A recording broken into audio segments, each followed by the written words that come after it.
জনাবে রাসূলুল্লাহ সাল্লাল্লাহু আলাইহি সাল্লাম বলেন, আসরের নামাজের ওয়াক্ত যখন হয়ে যায় তখন এক শ্রেণীর ফেরেশতাদের ডিউটি শেষ হয়ে যায়, আর ওই ডিউটি শেষ হবার সাথে সাথে আরেক দল ফেরেশতার ডিউটি শুরু হয়। উভয় ফেরেশতারা একই সাথে যেই সময় বিচরণ করে এটা হলো আসরের সময়। এই জন্য আসরের সময় দোয়া করলে ওই দোয়া কবুল হয়ে যায়। সুবহানাল্লাহ। সূরার নাম আমাদের ইন্তেকাল আছে না নাই? সবাই মরবে কি মরবে না? কবরে প্রশ্ন আছে না? কয়টা প্রশ্ন? জোরে বলেন কয়টা? তিনটা। আজকে আমি বলে যাই প্রশ্ন হলো চারটা। সুবহানাল্লাহ। এতদিন জানতাম প্রশ্ন কয়টা, আজকে কি বললাম প্রশ্ন কয়টা? এক নম্বর প্রশ্ন হলো মান রব্বুকা, তোমার রব কি? এক নম্বর প্রশ্ন কি? মান রব্বুকা, তোমার রব কে? আমাদের রব কে? ইন্নাল্লাযীনা ক্বালু রাব্বুনাল্লাহ সুম্মা ইসতাকামু তাতানাজ্জালু আলাইহিমুল মালায়েকা আল্লা তাখাফু ওয়া লা তাহজানু ওয়া আবশিরু বিল জান্নাতিল্লাতী কুনতুম তুআদুন। যারা আল্লাহকে রব মানে এর উপরে অবিচল থাকে, মৃত্যুর সময় ফেরেশতারা তার কাছে আল্লাহর জান্নাত দিয়ে উপস্থিত হয়ে যায়। সুবহানাল্লাহ। এজন্য সব জায়গায় সকল ক্ষেত্রে আমাদের রব্বুনাল্লাহ, আমাদের রব আল্লাহ, এই প্রশ্নকে আগে এগিয়ে রাখতে হবে, ঠিক কিনা? আল্লাহ আমার রব, ওই রবই আমার সব। ভাইরা আমার, এই যে আল্লাহ আমার রব, মান রব্বুকা, এই রবের শিক্ষা আল্লাহ তাআলা নিজে আমাদের দিয়েছেন। সুবহানাল্লাহ। আলাস্তু বিরাব্বিকুম ক্বালু বালা। আল্লাহ তাআলা বলেছেন, হে মুমিনেরা, আমি কি তোমাদের রব না? আব্দুল্লাহ ইবনে আব্বাস রাদিয়াল্লাহু তাআলা ব্যাখ্যা করছেন, জান্নাতে আল্লাহ তাআলা আমাদেরকে আমাদের বাবা আদম আলাইহিস সালামের পৃষ্ঠদেশ থেকে চয়ন করে এবার আল্লাহ তাআলা আমাদেরকে একটা ইমতিহান নেন, পরীক্ষা নেন, আমাদেরকে একটা দর্শ দেন যে আরাফার ময়দান আছে বর্তমান, এই আরাফার ময়দানে, সুবহানাল্লাহ বলেন, আরাফার ময়দানে আল্লাহ উপস্থিত করে এরপরে আল্লাহ তাআলা প্রিন্সিপাল শপথ আদায়ের জন্য আমাদের শপথ গ্রহণ করেন, আমাদের থেকে কমিটমেন্ট নেন, হে দুনিয়ার মানুষেরা, আদমের সন্তানেরা, তোমাদের দুনিয়ায় পাঠানো হবে। ওই দুনিয়ায় গিয়ে তোমরা বিভিন্ন তন্ত্রমন্ত্র দেখবে, গণতন্ত্র দেখবে, ধর্মনিরপেক্ষ দেখবে, জাতীয়তাবাদ দেখবে, নাস্তিকতা দেখবে, আস্তিকতা দেখবে। তোমরা তার ভেতরে তোমাদের জন্য পরীক্ষা আছে, ফিতনা আছে, ওই পরীক্ষায় তোমাদের পাস করে আসতে হবে। দুনিয়ার মানুষ বলো তোমাদের রবকে। ওই সময় আল্লাহ তাআলা বলেন, বলো আমি কি তোমাদের রব না? সকলে এক বাক্যে একসাথে বলেন, হে আল্লাহ, আপনি আমাদের রব। সুবহানাল্লাহ। ওয়াল আসর ইন্নাল ইনসানা লাফি খুসর ইল্লাল্লাযীনা আমানু وعملوا الصالحات وتواصوا بالحق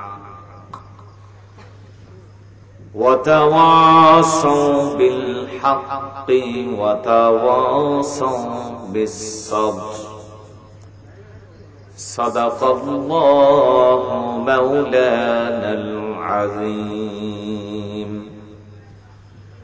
وصدق النبي رسوله الأمين الكريم ونحن على ذلك لمن الشاهدين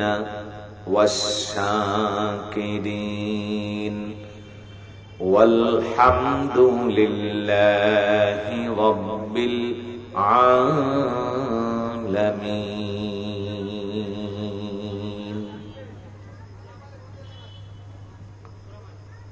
ফরিদপুরের অন্তর্গত সদরপুর উপজেলার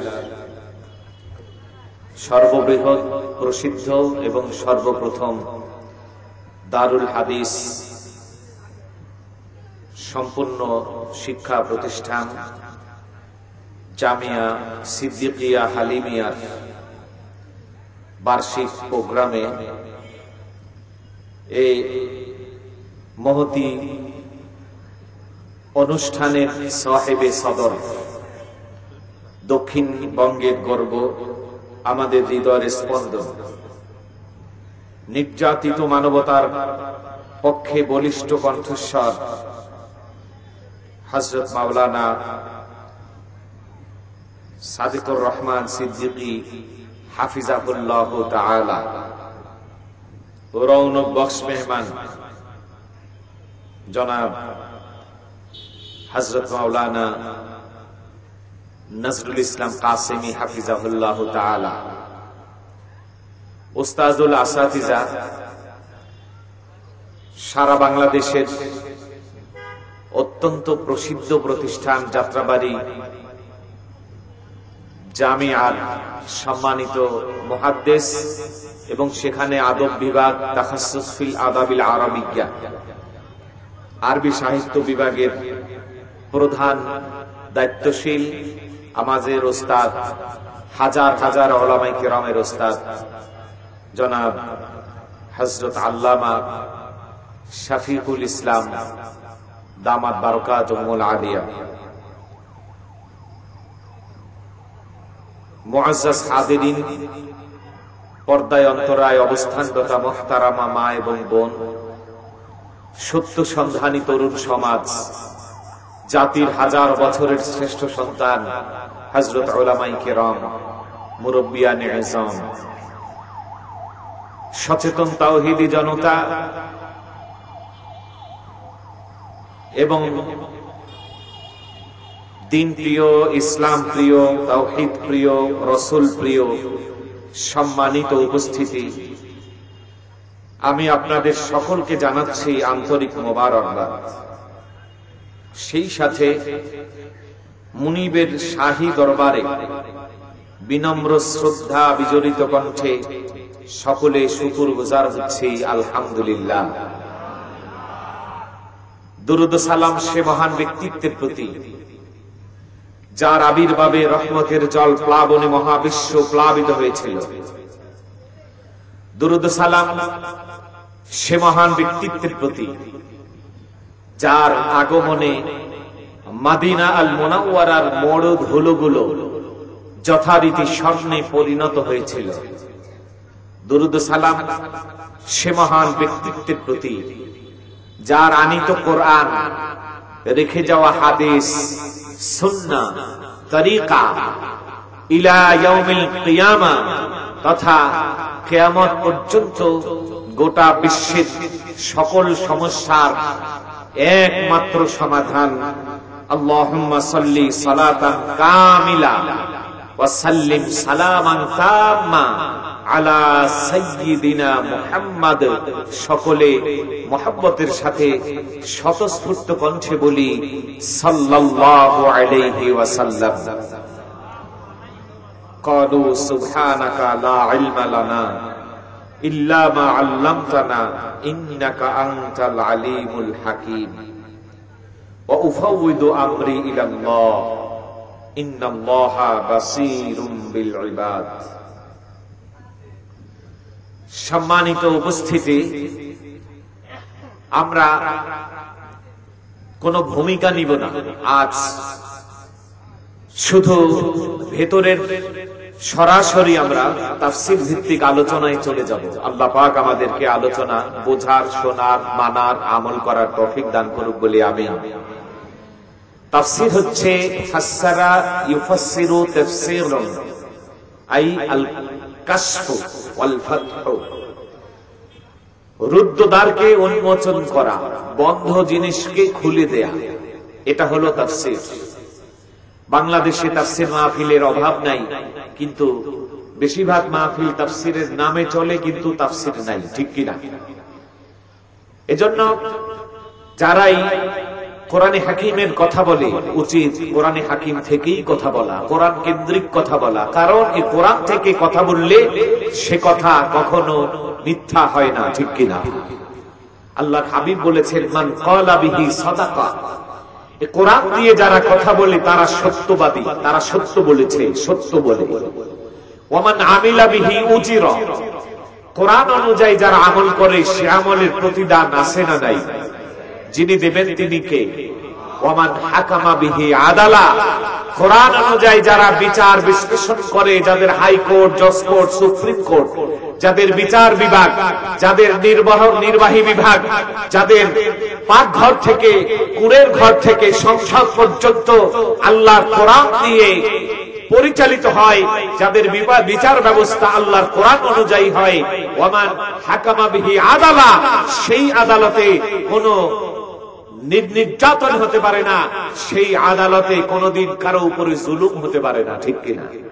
ওমান দা ইলাইহি হুদিয়া ইলা সিরাতিল মুস্তাকিম, আর যারা আল্লাহর কোরআন দিয়ে ডাকে, কোরআন দিয়ে বলে, কোরআন দিয়ে চলে, কোরআন অনুযায়ী কথা বলে, আল্লাহর কোরআনকে যাদের জীবনের, যাদের পারিবারিক জীবন, যাদের ব্যক্তি জীবন, যাদের রাজনৈতিক জীবন, যাদের সাংস্কৃতিক জীবন, যাদের অর্থনৈতিক জীবন, যাদের যুদ্ধ জীবন, যাদের জাতীয় এবং আন্তর্জাতিক জীবনে আল্লাহর কোরআন অনুযায়ী বলবে, চলবে, আমল করবে, আল্লাহর কোরআনকে সর্বক্ষেত্রে সমুন্নত রাখবে, আল্লাহর কোরআনকে সামনে নিয়ে সব কাজ করবে, হুদিয়া ইলা সিরাতুল মুস্তাকিম, তাদেরকে সিরাতুল মুস্তাকিম অর্থাৎ মুক্তির পথ, সরল পথ, জান্নাতের পথ দেখাবেন যিনি, তিনি কে? কথাটা কি আমার না আমার নবীর? কথা কার? ভাইরা আমার, আল্লাহর কোরআন থেকে আমরা একটি ছোট্ট সূরা, ছোট্ট আয়াত শরীফা আর চারণের অংশ বিশেষ আলোচনা করব। আল্লাহ রাব্বুল আলামিন আজকের আলোচনা আমাদের দুনিয়া ও আখিরাতের পাথেয় হিসেবে কবুল করুক বলি আমিন। সূরার নাম হলো সূরা আসর। সূরার নাম কি? এটা কোরআনে হাকিমের ছোট ছোট সূরার মধ্যে একটি সূরা। আমাদের মুখস্থ আছে না? কার কার আছে? আলহামদুলিল্লাহ বললেন, সবাই পড়েন। আউযু বিল্লাহি মিনাশ বিসমিল্লাহির রাহমানির রাহিম। ওয়াল আসর ইন্নাল ইনসানা লাফি খুসর ইল্লাল্লাযীনা আমানু ওয়া আমিলুস সালিহাতি ওয়া তাওয়াসাউ বিল হাক্কি ওয়া তাওয়াসাউ বিস সাবর। ওয়াল আসর, আল্লাহ তাআলা আসরুন শব্দ দিয়ে সূরা শুরু করেছেন, কসমের মাধ্যমে শুরু করেছেন। আসরুন শব্দের অর্থ হলো জামানা, কাল, সময়। সুবহানাল্লাহ বলেন। সময় আছে না নাই? এই যে আমরা যে সময় প্রেজেন্ট আছি, উপস্থিত আছি, এই সময়টাকে বলে বর্তমান, ঠিক কিনা? আবার একটা সময় আমাদের থেকে অতিবাহিত হয়েছে, এটা হলো অতীত। সামনে আর একটা কাল আছে, এটা হলো ভবিষ্যৎ। পাস্ট, প্রেজেন্ট, ফিউচার, মাজি, হাল, মুস্তাকবিল। তাহলে জমানার নামে, কালের নামে, সময়ের নামে আল্লাহ পাক একটি সূরা নাযিল করেছেন। সুবহানাল্লাহ। এই সময়ের দাম কত? কবি বলেছেন, ঘড়ি বলে সারাক্ষণ টিক টিক টিক, সাবধান সব কাজ করো ঠিক ঠিক, পলে পলে যায় বেলা স্রোতের মতন, জীবনের সময়গুলো অমূল্য রতন। হেলায় খেলায় যদি কেটে যায় দিন, পরিণামে পাবে তুমি ব্যথা সীমাহীন। এই সময়ের দাম এত বেশি, সময়ের দাম এত বেশি। সময়ের গুরুত্বকে বোঝানোর জন্য আল্লাহ রাব্বুল আলামিন সময়ের নামে একটা স্বতন্ত্র সূরা নাযিল করেছেন। সময়ের আরেকটা মুরাদের প্রতিশব্দ হলো দাহার। দাহার শব্দের অর্থ ও সময়, কাল, যুগ। এই দাহার নামে আল্লাহ তাআলা একটা সূরা নাযিল করেছেন।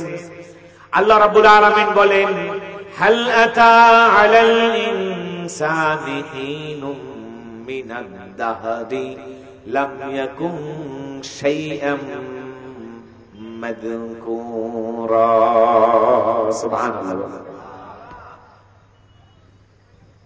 সময় তাহলে তিন প্রকার: বর্তমান কাল, ভবিষ্যৎ কাল আর অতীত কাল। এই তিনটা কাল নিয়ে হলো সময়।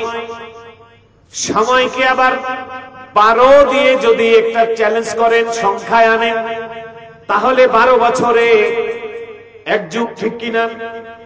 12 বছরে এক যুগ হয়, ওটাও আসর, ওইটাও দাহার, ওইটাও সময়। আবার 12 বছরে যেমন এক যুগ হয়, ঠিক তেমন 12 মাসে এক বছর, ঠিক কিনা? 12 মাসে এক বছর, 12 বছরে এক যুগ। আবার যদি এই 12কে ব্যাখ্যা বিশ্লেষণ করতে যান, আমরা যে নিঃশ্বাস নেই, নিঃশ্বাস ছাড়ি, এই যে নিঃশ্বাস নেয়া আর ছাড়া, স্বাস্থ্য গবেষকরা, মেডিকেল সায়েন্স, চিকিৎসা বিজ্ঞান গবেষণা করে তারা বলেছেন, একটা সুস্থ মানুষ 1 মিনিটের মধ্যে তারা শ্বাস নিতে পারে 12 বার। সুবহানাল্লাহ। শ্বাস নিতে পারে কতবার? আবার শ্বাস নিতে যেহেতু তাদের 12 বার সময় লাগে, তাহলে শ্বাস 12 বার নিলে শ্বাস ছাড়ে কতবার? ওখানেও 12, এখানেও 12। সুবহানাল্লাহ বলেন। ভাইরা আমার, এবার আসেন আমাদের কালিমা, আমাদের তাওহীদ। আমাদের কালিমার 2টা অংশ, একটা হলো তাওহীদ আর একটা হলো রিসালাত। আল্লাহু আকবার।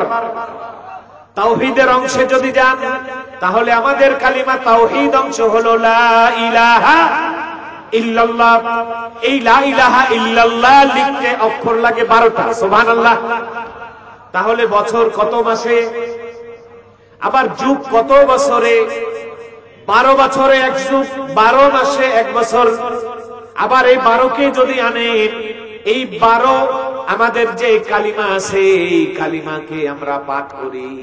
এই কালিমার 2টা অংশ, একটা অংশ হলো লা ইলাহা ইল্লাল্লাহ। এই লা ইলাহা ইল্লাল্লাহ লিখতেও 12টা অক্ষর লাগে। কালিমার 2য় অংশ রিসালাত। লা ইলাহা ইল্লাল্লাহ, এরপরে কি? মুহাম্মাদুর রাসূলুল্লাহ। যদি দেখেন কতটি অক্ষর লিখেছে, দেখা যাবে লা ইলাহা ইল্লাল্লাহ লিখতে যেমন 12টা অক্ষর লাগে, মুহাম্মাদুর রাসূলুল্লাহ লিখতে 12টা অক্ষর লাগে। এখানেও 12 আর 12। তাহলে বছর 12 মাসে আমাদের কালিমা লিখতেও 12টা অক্ষর লাগে। আবার কালিমার 12 অংশ, প্রত্যেকটা নিঃশ্বাস আমরা নেই, সেখানেও নিঃশ্বাস 12টা নেই। আল্লাহু আকবার। আবার 12টা ছাড়ি, 12টা নেই, 12টা ছাড়ি, 12 12 24। এবার আসেন আমাদের দিনের অংশ। কয় ঘন্টা? সুবহানাল্লাহ বলবেন না? আমাদের দিনে কয় ঘন্টা? দিন যদি 12 ঘন্টা হয়, রাত কয় ঘন্টা? 12 ঘন্টা। দিন 12 ঘন্টা, রাত 12 ঘন্টা। কালিমার তাওহীদের অংশ 12টা, রিসালাতের অংশ 12টা অক্ষর। আবার যদি বছর বলেন, 12 মাসে এক বছর। আবার যদি যুগ বলেন, 12 বছরে এক যুগ। সব জায়গায় 12টা।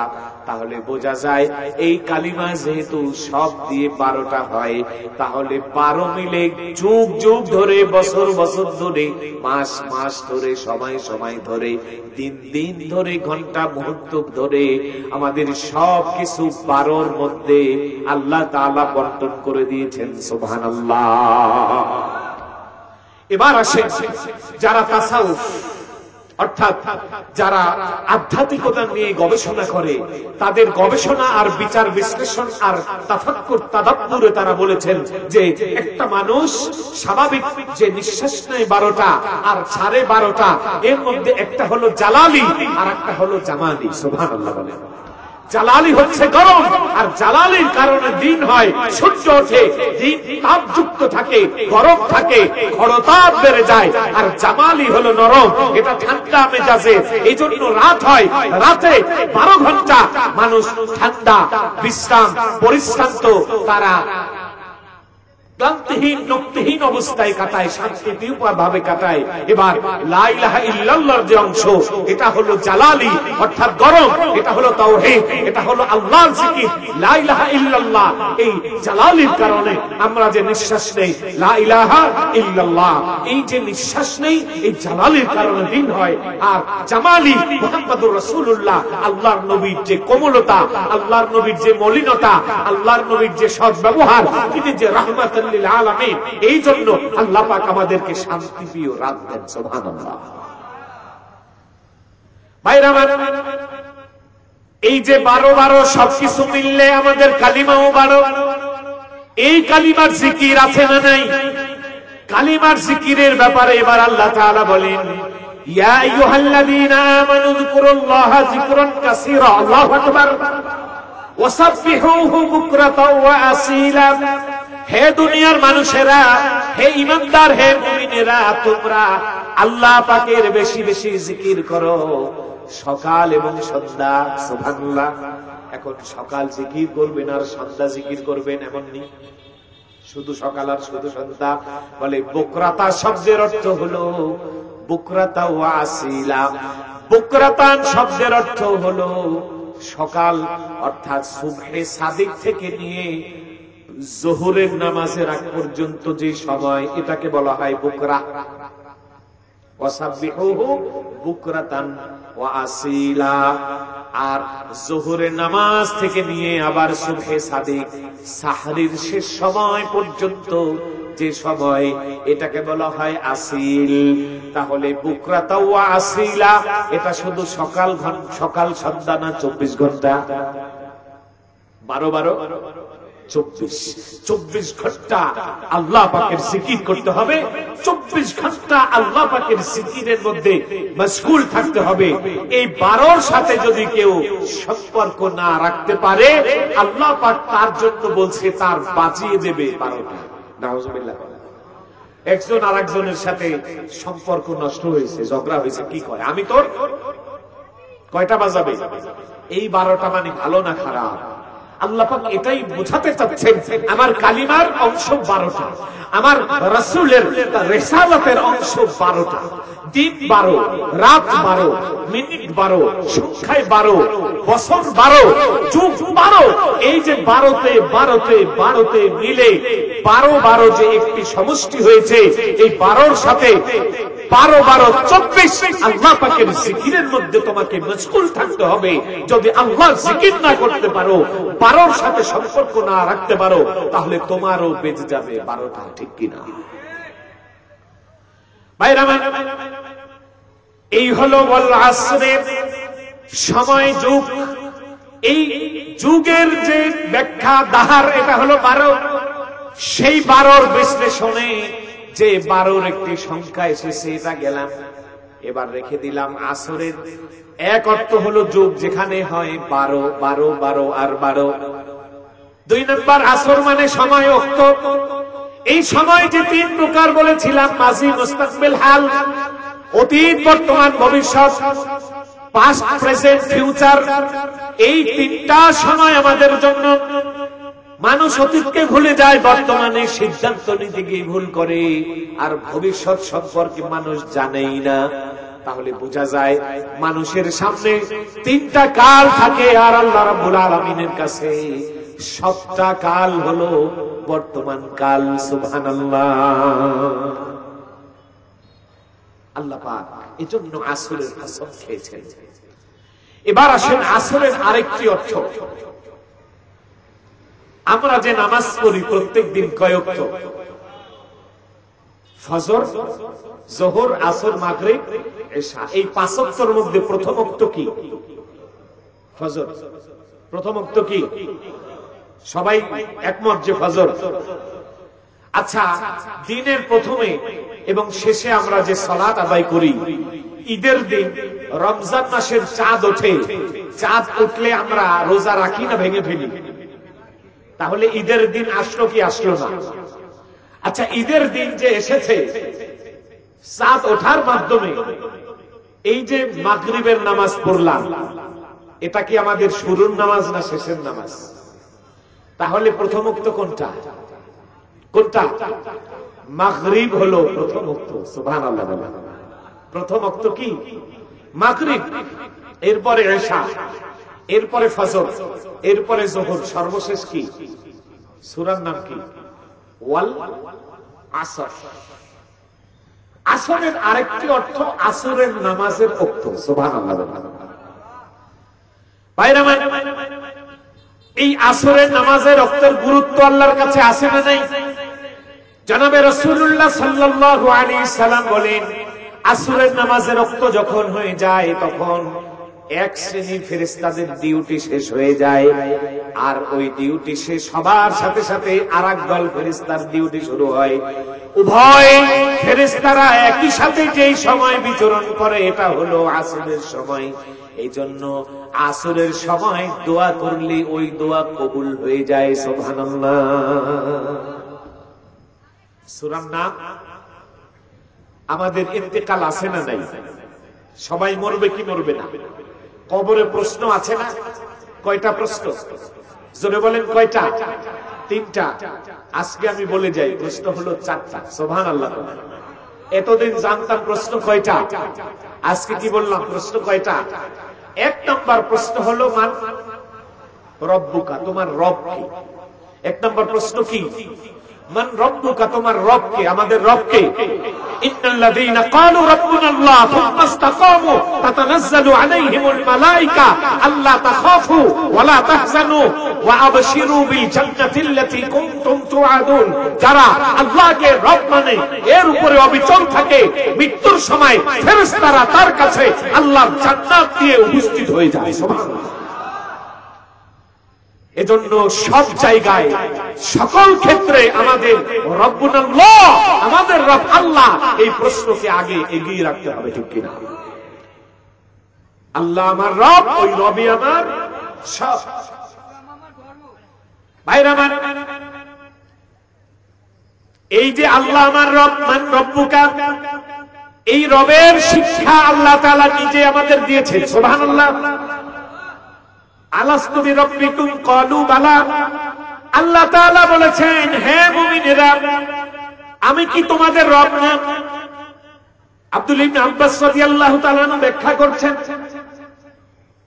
জান্নাতে আল্লাহ তাআলা আমাদেরকে আমাদের বাবা আদম আলাইহিস সালামের পৃষ্ঠদেশ থেকে চয়ন করে, এবার আল্লাহ তাআলা আমাদেরকে একটা ইমতিহান নেন, পরীক্ষা নেন, আমাদেরকে একটা দর্শ দেন যে আরাফার ময়দান আছে বর্তমান, এই আরাফার ময়দানে, সুবহানাল্লাহ বলেন, আরাফার ময়দানে আল্লাহ উপস্থিত করে, এরপরে আল্লাহ তাআলা প্রিন্সিপাল শপথ আদায়ের জন্য আমাদের শপথ গ্রহণ করেন, আমাদের থেকে কমিটমেন্ট নেন, হে দুনিয়ার মানুষেরা, আদমের সন্তানেরা, তোমাদের দুনিয়ায় পাঠানো হবে, ওই দুনিয়ায় গিয়ে তোমরা বিভিন্ন তন্ত্রমন্ত্র দেখবে, গণতন্ত্র দেখবে, ধর্মনিরপেক্ষ দেখবে, জাতীয়তাবাদ দেখবে, নাস্তিকতা দেখবে, আস্তিকতা দেখবে।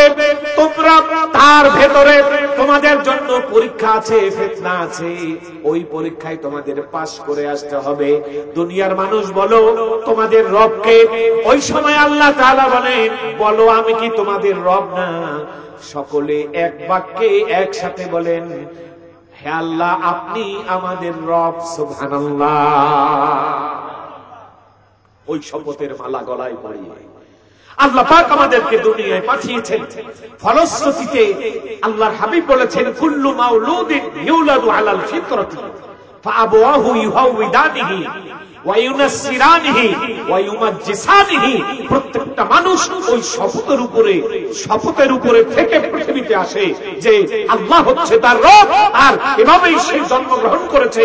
অতঃপর তার সমাজ, তার সংস্কৃতি, তার বাবা মা, তার পরিবেশ, তার দেশ, তার জনগণ তাকে নাস্তিক বানিয়েছে, ইহুদি বানিয়েছে, মুজুসি বানিয়েছে, নাসারা বানিয়েছে, হিন্দু বানিয়েছে, মুশরিক বানিয়েছে। বলি নাউজুবিল্লাহ।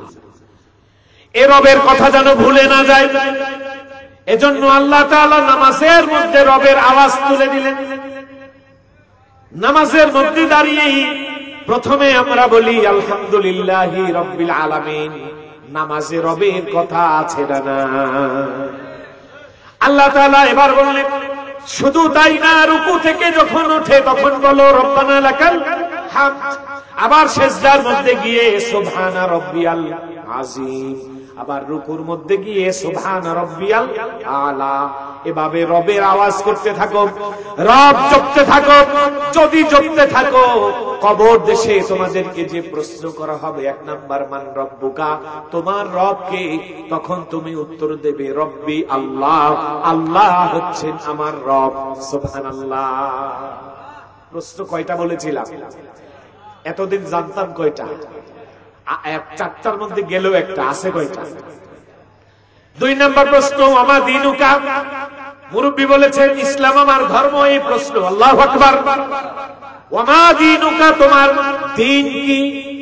এখানে দ্বীনের ব্যাখ্যা ইবনে হাজার আসকালানী রাহমাতুল্লাহ আলাইহি, বদরউদ্দিন আইনি রাহমাতুল্লাহ আলাইহি, ওনাদের লিখিত আসাহুল কুতুবি বাদা কিতাবিল্লাহি তাআলা আস-সহিহুল বুখারী, বুখারী শরীফের ব্যাখ্যা গ্রন্থ উমদাতুল কারি এবং ফাথুল বারীর মধ্যে তারা দ্বীনের 12টা অর্থ এনেছেন। আল্লাহু আকবার।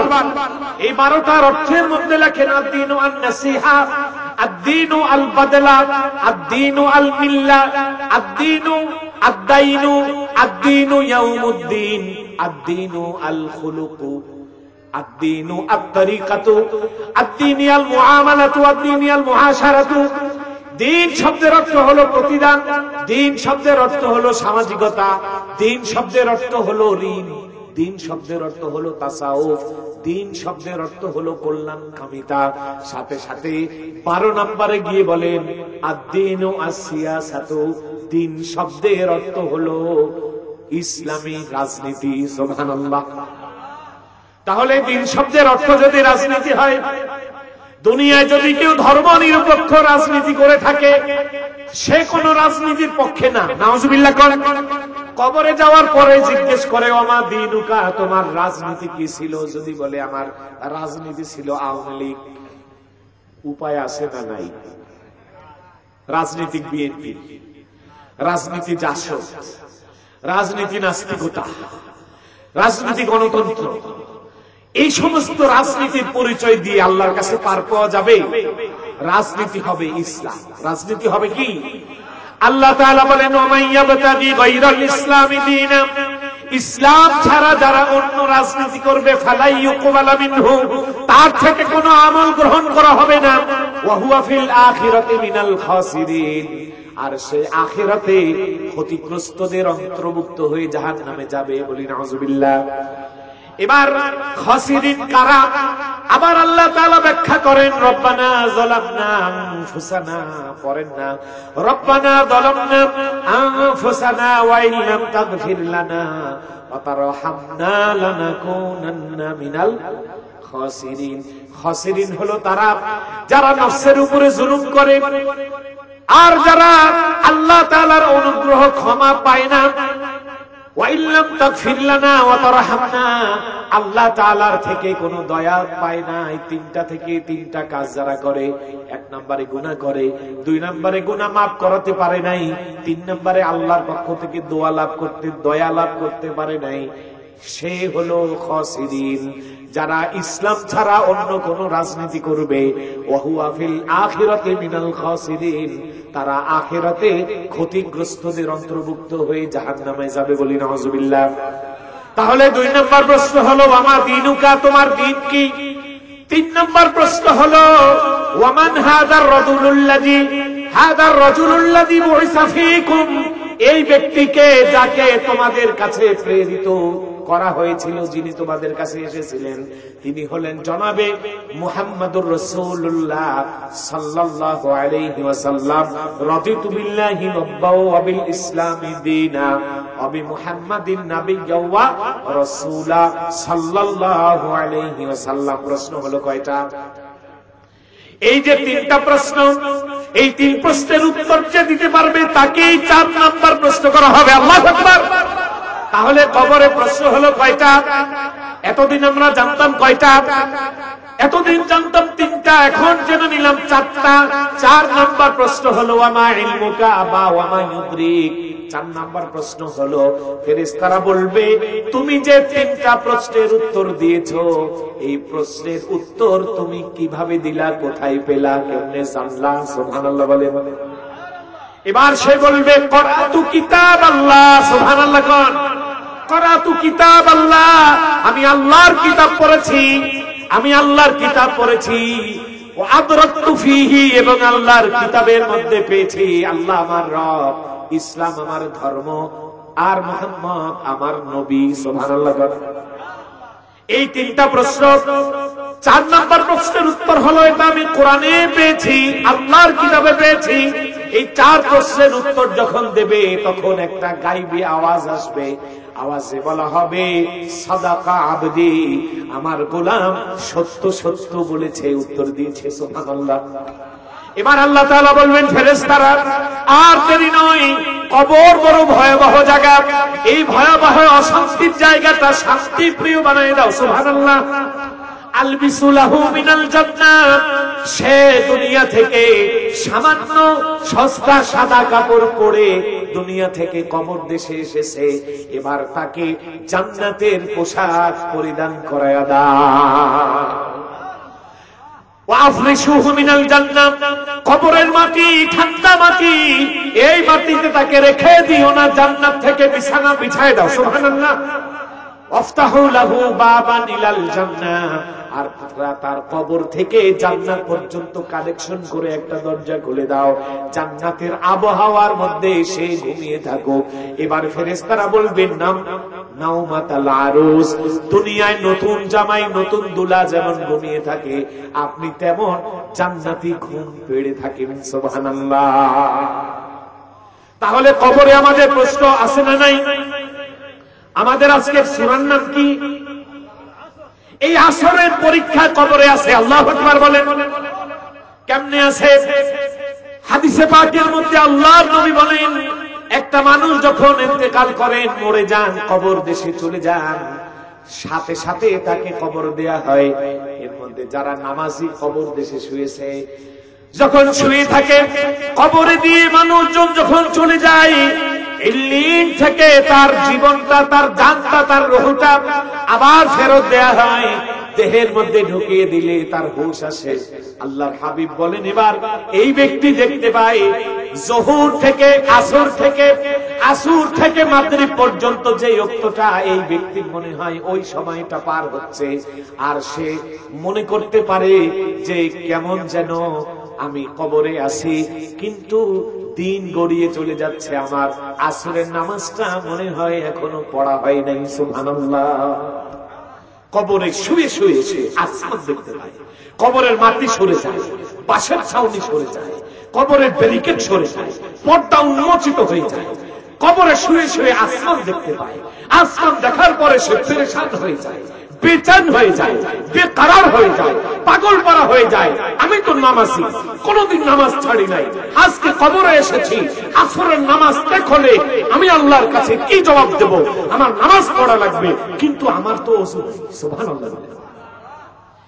ফেরেশতারা এসেছে মান রব্বুকা ওয়া মা দীনুকা ওয়া মান নাবিয়্যুক, প্রশ্ন করার জন্য এসেছে। ফেরেশতাদের বলে প্রশ্ন পরে, আগে আমাকে ওযুর সুযোগ দাও। আল্লাহু আকবার। ফেরেশতারা এবার ডাক দেয় রব্বুল আলামিন, আপনার গোলাম সে ওযু করতে চায়, প্রশ্নের উত্তর না দিয়ে ওযু করার জন্য পানি চায়। আল্লাহ বলে খবরদার খবরদার ফেরেশতারা বেয়াদবি করবা না, আমার বান্দাকে ওযুর ব্যবস্থা করে দাও। সুবহানাল্লাহ। ওযুর ব্যবস্থা হয়ে যায়। হাফিজু আলাস সালাওয়াত ওয়াস সালাতিল উসতা, আল্লাহর হাবিব বা আল্লাহ তাআলা বলেন তোমরা নামাজ হেফাজত করো, নামাজ সংরক্ষণ করো। আল্লাহ বিশেষ ভাবে বলে ওয়াসসালাতিল উসতা, তোমরা আসরের নামাজ যত্নের সাথে পড়ো। বলি সুবহানাল্লাহ। সূরার নাম কি? তাহলে কবরে গিয়েও আসরের প্রশ্ন আসেনি। ওয়াল আসর ইন্নাল ইনসানা লাফি খুসর ইল্লাল্লাযীনা আমানু ওয়া আমিলুস সালিহাতি ওয়া তাওয়াসাউ বিল হাক্কি ওয়া তাওয়াসাউ বিস সাবর। সুবহানাল্লাহ বলে। সূরা ছোট, সূরার নাম সূরা আসর। আমরা শুধু আলোচনা করলাম কি আসর। এরপরে বাকি আছে ইন্নাল ইনসানা লাফি খুসর ইল্লাল্লাযীনা আমানু ওয়া আমিলুস সালিহাতি ওয়া তাওয়াসাউ বিল হাক্কি ওয়া তাওয়াসাউ বিস সাবর। এই এক শব্দ আমরা আলোচনা করলাম। এই শব্দের উপরে আরো 3 ঘন্টা আলোচনার দাবি রাখে। আলহামদুলিল্লাহ।